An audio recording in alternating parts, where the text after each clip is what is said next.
میر ظفراللہ خان جمالی کی چوتھی برسی آج 2 دسمبر کو رجحان جمالی میں بڑی عقیدت و احترام سے منائی گئی۔ میر ظفراللہ خان جمالی تاجدار ختم نبوت کے سب سے بڑے محافظ تھے اور پاکستان کے 15ویں وزیر اعظم تھے۔ ان کی پیدائش 1 جنوری 1940 کو رجحان جمالی میں ہوئی۔ وہ 23 نومبر 2002 سے لے کر 26 جون 2004 تک پاکستان کے وزیر اعظم رہے۔ میر ظفراللہ خان جمالی کا سیاسی کیریئر بہت لمبا اور متنوع تھا۔ وہ 1970 کی دہائی میں پاکستان پیپلز پارٹی کے رکن تھے، لیکن بعد میں وہ پاکستان مسلم لیگ کاف میں شامل ہو گئے۔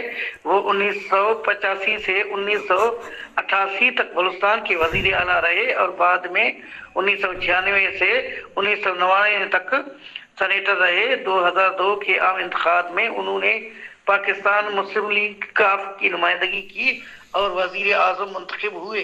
ان کی وزیر عظمہ کے دوران انہوں نے معیشت کو مستحکم کرنے، بنیادی ڈھانچے میں بہتری لانے اور تعلیم اور صحت کو بہتر بنانے پر توجہ دی۔ میر ظفراللہ خان جمالی کا انتقال 2 دسمبر